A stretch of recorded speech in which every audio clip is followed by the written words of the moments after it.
De um lado, a ex-primeira-dama Michele Bolsonaro hoje decidiu sair atirando horas ou até minutos antes ali do jogo da Copa do Mundo. Disse que o senador Flávio Bolsonaro, então, a maltratou e nunca pediu o apoio dela nas eleições. Michele, que é, sim, uma figura que tem um capital político próprio, é presidente do PL Mulher e pré-candidata ao Senado aqui pelo Distrito Federal. E do lado do PT, houve a queda do senador Jacques Wagner, um amigo de 40 anos do presidente Lula, que pediu para sair, mas foi obrigado a sair, não teve jeito, da liderança do governo no Senado, após ser alvo de uma operação da Polícia Federal no âmbito do caso Master. Ele estava muito desgastado. Então, focos de crise nos dois lados da polarização. Mas quero te ouvir, Marcela, primeiro sobre o vídeo da ex-primeira-dama Michele Bolsonaro, porque o que chama a minha atenção, eu acho que dá para a gente começar a nossa discussão por isso, é que tiro em campanha normalmente vem do adversário.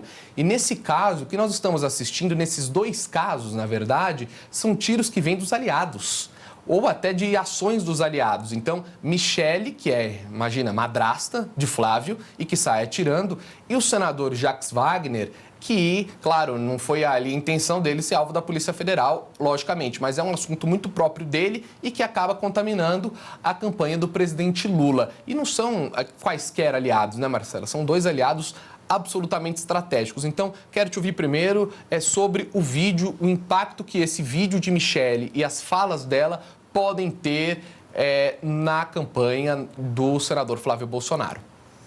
Gaia, são dois problemas caseiros, né? Podemos falar assim que Jacques Wagner que o presidente Lula, claro, e o senador Flávio Bolsonaro enfrentam agora nesta semana. Vamos começar falando sobre Michele Bolsonaro, porque um ponto principal é que a ex-primeira-dama sempre foi muito discreta, ela foge dos holofotes e sempre houve muita dúvida quando e se ela mergulharia na campanha de Flávio Bolsonaro. E desde então, Michele Bolsonaro mantinha um total silêncio sobre esse assunto. Só que hoje, né, nesta quarta-feira, o que aconteceu? Michele Bolsonaro não apenas quebrou o silêncio, como trouxe à tona, jogou luz sobre um problema histórico dentro da família, sobre esses atritos que a gente conversa bastante aqui nos bastidores.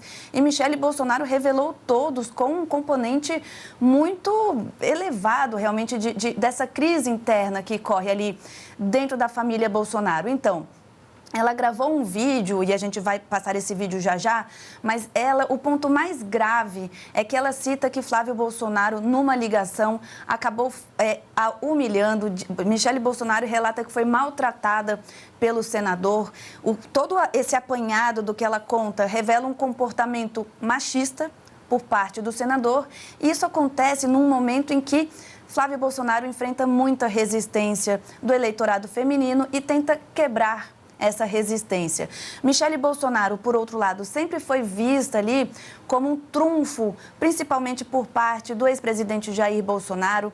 Nas eleições de 2022, Michele Bolsonaro acabou mergulhando no segundo turno. Ela viajou para diversos estados, justamente em busca de reverter aquele desfecho negativo.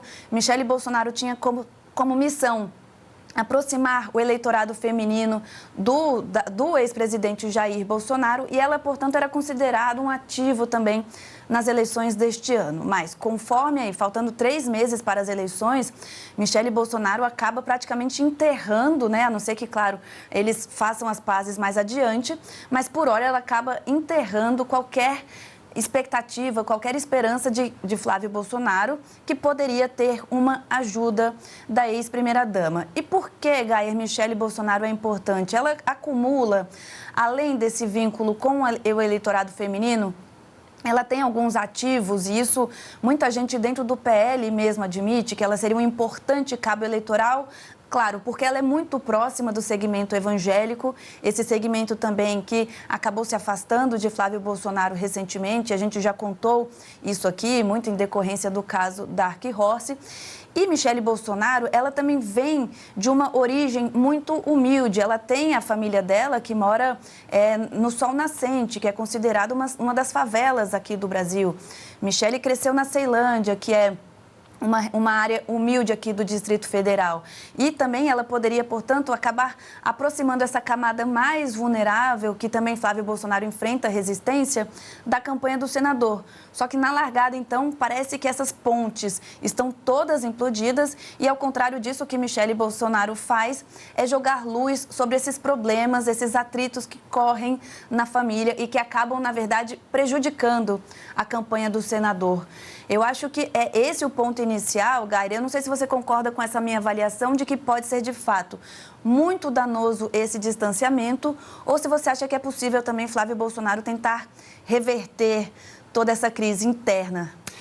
O senador Flávio Bolsonaro, de largada hoje, ele tentou criar uma vacina a esse vídeo da Michele, na minha análise, porque já se sabia que Michele faria um vídeo bombástico sobre a situação ali que começou com um desentendimento no Ceará, sobre a aliança com Ciro Gomes no Ceará. Ela mesma disse que iria gravar um vídeo longo, contando os detalhes dessa história, então Flávio mais ou menos já sabia que viria bomba por ali. E ele, mais cedo, gravou um vídeo com Bia Kicis, que vem a ser uma das principais aliadas de Michele Bolsonaro na política brasileira, podemos dizer isso. Marcela, me corrija se eu estiver errado, porque a Marcela entende muito de bolsonarismo, mas a Bia certeza. é uma pessoa assim, super próxima da Michele Bolsonaro. Sim. E ele diz que Bia pode ser vice dele. E diz, inclusive, no seguinte sentido: eu tenho no meu coração que tenho de ter uma vice-mulher.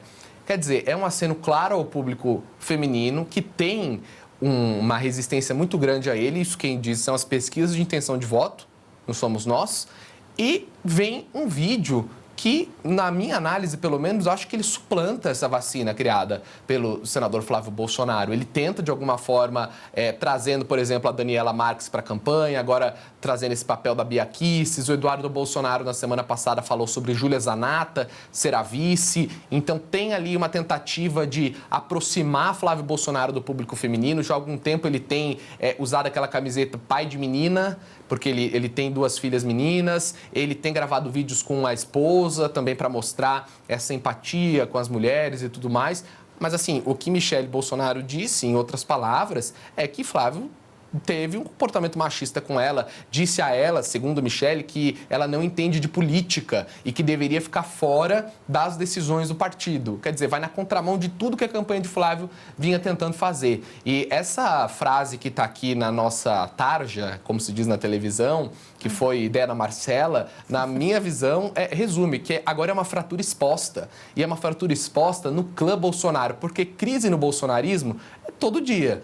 Já conhecemos dezenas de crises dentro do cosmos bolsonarista. Agora, é uma crise no clã Bolsonaro, é na família, é uma situação familiar. E é uma crise que já se sabia dos bastidores, mas que agora está exposta. Ela jogou tudo no ventilador e sem papas na língua. E, de alguma forma, pressiona o senador Flávio Bolsonaro a responder. Hoje ele tentou responder, daqui a pouco vamos dar uma olhada, mas tentou não escalar a crise. Mas, na minha análise, pressiona também o ex-presidente Jair Bolsonaro a se posicionar. De alguma forma, é difícil porque ele está preso, ele não pode usar rede social, mas tornou-se um embate entre a mulher dele e o filho. Ele vai apoiar quem?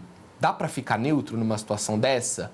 Se ele apoiar a mulher, ele rifa o próprio filho, que é o ungido dele para ser pré-candidato à presidência da República. Se ele apoia o filho, abandona a mulher no momento em que o bolsonarismo precisa dos votos das mulheres. Então, é um impasse muito difícil, que, na minha análise, só se resolve pela reconciliação. Eu só não sei se essa reconciliação é possível diante de uma crise desse tamanho. Mas vamos dar uma olhada no vídeo da ex-primeira-dama Michele Bolsonaro, porque, eventualmente, quem está aí nos assistindo não acompanhou. É interessante prestar atenção nas palavras escolhidas por Michele, porque foi um vídeo feito, assim, sob medida. Rodou. Voltando ao Flávio, telefonei para ele, tentei algumas vezes, mas ele não atendeu. Algumas horas depois da postagem, ele retornou a ligação. Mas, sinceramente, para falar o que ele me falou, seria melhor se ele não tivesse ligado. Ele foi muito ríspido, me desrespeitou e me maltratou ao telefone. E eu não tinha feito nada contra ele. Ele disse que seria melhor eu ficar fora das decisões do partido. Disse que eu havia chegado ontem e não entendia nada de política. Diante dessa humilhação, eu disse a ele que estava tudo bem. Entendi que ele não queria o meu apoio ou que este era insignificante E então eu me recolhi. Fiquei na minha e assim permaneço. Eu sou presidente nacional do PL Mulher. Fui convidada pelo meu marido e pelo presidente Valdemar. Eu percorri o Brasil inteiro, instalei diretórios em todas as 27 unidades da federação, ajudei a eleger 1.005 mulheres em 2024, um aumento de 45,8% em relação a 2020. Mas para ele e alguns que o cercam, eu não entendo de política. Tudo bem, eu me recolhi. E desde esse dia, ele não me procurou mais. Eu também não procurei, porque estou respeitando o que ele falou, e é só isso. Agora, vou desmentir as narrativas e notícias que circulam na imprensa. Eu sei quem as planta, eu sei quem são as fontes. Eles me tratam como se eu fosse idiota, como se eu fosse alguém que chegou ontem, mas eu não sou. Eu sei mais do que eles pensam. Primeiro, eu nunca pedi, cobrei ou condicionei desculpas públicas de ninguém. Não preciso disso. Eu já liberei o perdão faz muito tempo. Eu não carrego rancor no coração. Eu entrego tudo nas mãos de Deus. Todo o mal que me fazem. É ao meu Deus que essas pessoas prestarão contas. Mas preciso que você entenda uma coisa. E isso é importante. Perdoar não é o mesmo que esquecer ou querer continuar o relacionamento. Gayer, um ponto da declaração desse vídeo que me chamou muita atenção e que eu achei muito forte é quando Michele Bolsonaro fala: eles me tratam como se eu fosse idiota. Isso realmente pega muito mal, cai como uma bomba. E a gente tem que lembrar que, inclusive, da prisão, enquanto ainda estava em regime fechado, Jair Bolsonaro tentou ficar ali como um árbitro dessa crise que corre dentro da família. E é importante a gente lembrar disso para mostrar que esses atritos não são de hoje. Não sei se você vai lembrar que Jair Bolsonaro soltou uma carta em que ele pedia ali, primeiro, para que aquelas brigas internas que corriam ali dentro do PL, que também são muito comuns, esse bate-cabeça dentro do partido do ex-presidente, ele pediu então para cessar essas brigas e pediu uma atenção especial para que a ex-primeira-dama não fosse atacada. Ela chega a mostrar essa carta no vídeo. Ela mostrou também? Mostrou. Ela mostra justamente para falar, olha, não é de hoje que eu venho sendo atacada, Jair Bolsonaro já veio pedir para que parem com esses ataques e, na ocasião, ela era muito pressionada a anunciar publicamente um apoio à campanha de Flávio Bolsonaro, porque no início do ano corria aquela especulação de que Michele Bolsonaro poderia se unir com o governador Tarcísio de Freitas e formar uma chapa à revelia da candidatura de Flávio Bolsonaro. É importante a gente lembrar isso até para ilustrar como que é esse clima de desconfiança interno dentro da família e também como falhou essa missão de Jair Bolsonaro atuar ali como um pacificador. Ele tentou dar prisão e não deu certo. Então, todo esse distanciamento, essa condição do ex-presidente acaba impulsionando que esses atritos, que são antigos, eles ganhem força e ainda eles venham a público. Porque as brigas dentro do PL, elas correm à luz do dia, elas correm nas redes sociais. É uma coisa realmente que não se resolve ali no cantinho, né? Não, elas vêm sempre à tona. E tem um dado que é interessante a gente mostrar, porque havia uma expectativa, ou talvez ainda haja, de que Flávio Bolsonaro e Michele participem de um mesmo evento no Ceará, que é o ponto, né, dessa discussão toda. Esse evento está marcado para o dia 10 de julho. Lá devem ser anunciadas algumas candidaturas do PL ao Senado. E nessa circunstância, Michele já confirmou presença e Flávio Bolsonaro também. Então, inclusive, dentro ali do entorno, né, o entorno de Michele Bolsonaro vinha dizendo que começou-se a propagar uma série de mentiras sobre ela, que ela poderia estar insuflando essa candidatura alternativa para atrapalhar essa chapa da oposição ali no Ceará. Isso poderia acabar favorecendo, portanto, a esquerda. E isso conforme essa narrativa que, segundo alguns aliados de Michele Bolsonaro, contam. E esses aliados contam ainda que, fazendo essa versão de que Michele Bolsonaro poderia ajudar a esquerda nesse momento em que ela critica essa chapa, essa aliança com o ex-governador Ciro Gomes, ela poderia até acabar insuflando esses eleitores antipetistas contra ela. Então, tinha um medo no entorno ali de Michele Bolsonaro que essas críticas feitas a ela pudessem acabar gerando, inclusive, uma vaia, que ela fosse criticada, atacada nesse evento aí, que ela apareceria ao lado lado de Flávio Bolsonaro. E é nessa circunstância que ela vem a público, ela grava esse vídeo e, antes de ser atacada, antes de ser criticada, conforme se esperava, Michelle resolveu sair atirando. Agora, Gaer, qual que foi a reação de Flávio Bolsonaro depois disso tudo? O senador Flávio, claro que muito questionado, procurado por todos os jornalistas e também aliados a respeito desse vídeo, gravou ali algo para as redes sociais ao lado da mulher, não é coincidência, sim, mas dizendo que nada iria tirá-lo ali a calma em dia de jogo do Brasil, mas mandou alguns recados, falou sobre vaidades e diz que precisa enxergar a floresta e não a árvore. Vamos dar uma olhada na declaração do senador Flávio Bolsonaro para analisarmos em seguida.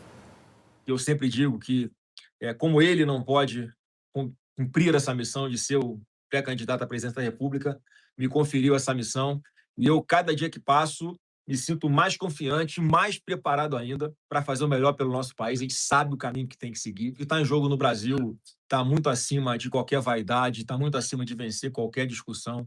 Eu vou estar aqui sempre de peito aberto, de coração aberto, para todo mundo que quiser caminhar com a gente, porque todos nós temos uma coisa em comum, a consciência, né, meu amor, que o Brasil não aguenta mais 4 anos de Lula e todo mundo aí está convocado para estar aqui junto com a gente nessa seleção que a gente vai oferecer ao Brasil em todos os estados, sempre pensando no resultado final, que é melhor para o Brasil. Eu, como pré-candidato à presidência da República, eu não estou olhando uma árvore, eu olho a floresta como um todo e eu sei a importância de, em cada local, a gente ter pessoas que são aliadas nossas, pessoas que estão dispostas a combater também o PT. Clima tenso, claro, dentro da família Bolsonaro. Agora ver como que essa situação vai se desenrolar daqui para frente, qual vai ser o impacto na pré-campanha, que agora está num novo foco de crise. Mas vamos falar também do outro lado da polarização, Marcela, que é a situação envolvendo o senador Jacques Wagner, um amigo de 40 anos do presidente Lula, que na semana passada foi alvo de uma operação da Polícia Federal no âmbito do caso Master e que hoje caiu. Foi ali obrigado a entregar o cargo para o presidente. Ele deixa agora a liderança do governo no Senado, vai se dedicar à sua campanha à reeleição, a senador pela Bahia, mas principalmente vai se dedicar a se defender. E o que fica, Marcela, de uma maneira muito assim, clara, o presidente Lula sacrificou um aliado de 40 anos para blindar a sua pré-campanha. Ou seja, entre buscar a reeleição e uma amizade de 40 anos, ele escolheu ficar com a pré-campanha à reeleição, inclusive atendendo ao pedido e ao conselho de vários amigos. Agora é ver se realmente essa blindagem vai funcionar, porque ainda não temos pesquisa de intenção de voto para dizer se o caso do senador Jacques Wagner atrapalhou a operação ali de colocar no colo do bolsonarismo a culpa pelo caso Master, que era o que o PT vinha tentando fazer. Pois é, Gaire. E sabe o que me chamou a atenção? A demora nessa decisão, porque essa operação da Polícia Federal aconteceu na quinta-feira. Quase uma semana. Quase uma semana para Jacques Wagner, depois de ficar em silêncio. Antes disso, a defesa dele ingressou com uma ação no Supremo Tribunal Federal, tentando anular as provas. Também Jacques Wagner soltou uma nota contestando essa ação da Polícia Federal, inclusive apontando para um suposto erro material no que a Polícia Federal aponta que Jacques Wagner atuou para beneficiar o Banco Master no Congresso Nacional. Nos bastidores corria a informação de que Jacques Wagner estava muito resistente a deixar o cargo. E me chamou muita atenção o conteúdo dessa nota quando ele anuncia que está deixando a liderança do governo no Senado, porque ele relata que houve uma ótima reunião com o presidente Lula. Acho que não foi, você acha? Acho que não. Deve ter sido uma reunião bastante difícil, uma reunião dura. E ele fala também que eles conversaram ali como amigos e em comum acordo resolveram sair. E a gente sabe que o presidente Lula, ele tem uma certa cautela em expurgar os seus aliados, porque Lula foi investigado, Lula foi preso, Lula sempre se disse injustiçado na Lava Jato, então ele resiste a adotar uma mesma régua e afastar esses aliados em meio às investigações.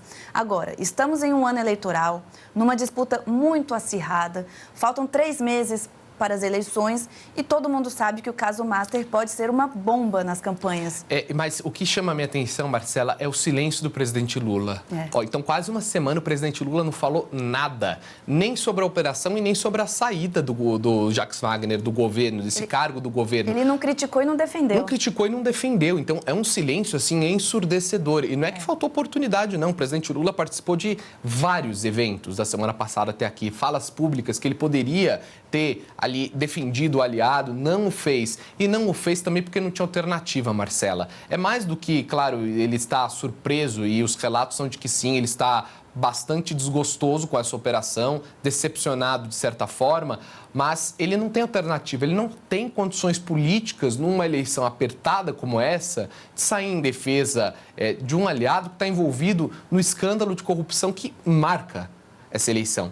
Essa eleição não vai ser marcada pelo escândalo do INSS, que foi tão grave quanto, em proporção, claro, de dinheiro é muito menor, mas é grave você descontar ilegalmente a aposentadoria de pessoas que contribuíram uma vida inteira com o INSS e transferir isso para ilegalidade.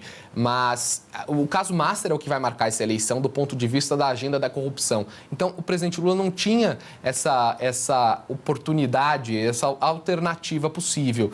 Mas é interessante que nem para falar sobre o desembarque de Jacques Wagner, ele poderia fazer uma nota na rede social dizendo, o senador Jacques Wagner está deixando o cargo para se defender. Ele também não fez isso. Ele também não fez isso. É sintomático. É sintomático. Até a gente tem que lembrar, claro, que houve algumas defesas de Jacques Wagner dentro do governo, dentro do PT, principalmente. Então, o presidente do partido, Edinho Silva, soltou uma nota. Sobretudo no partido, Sim.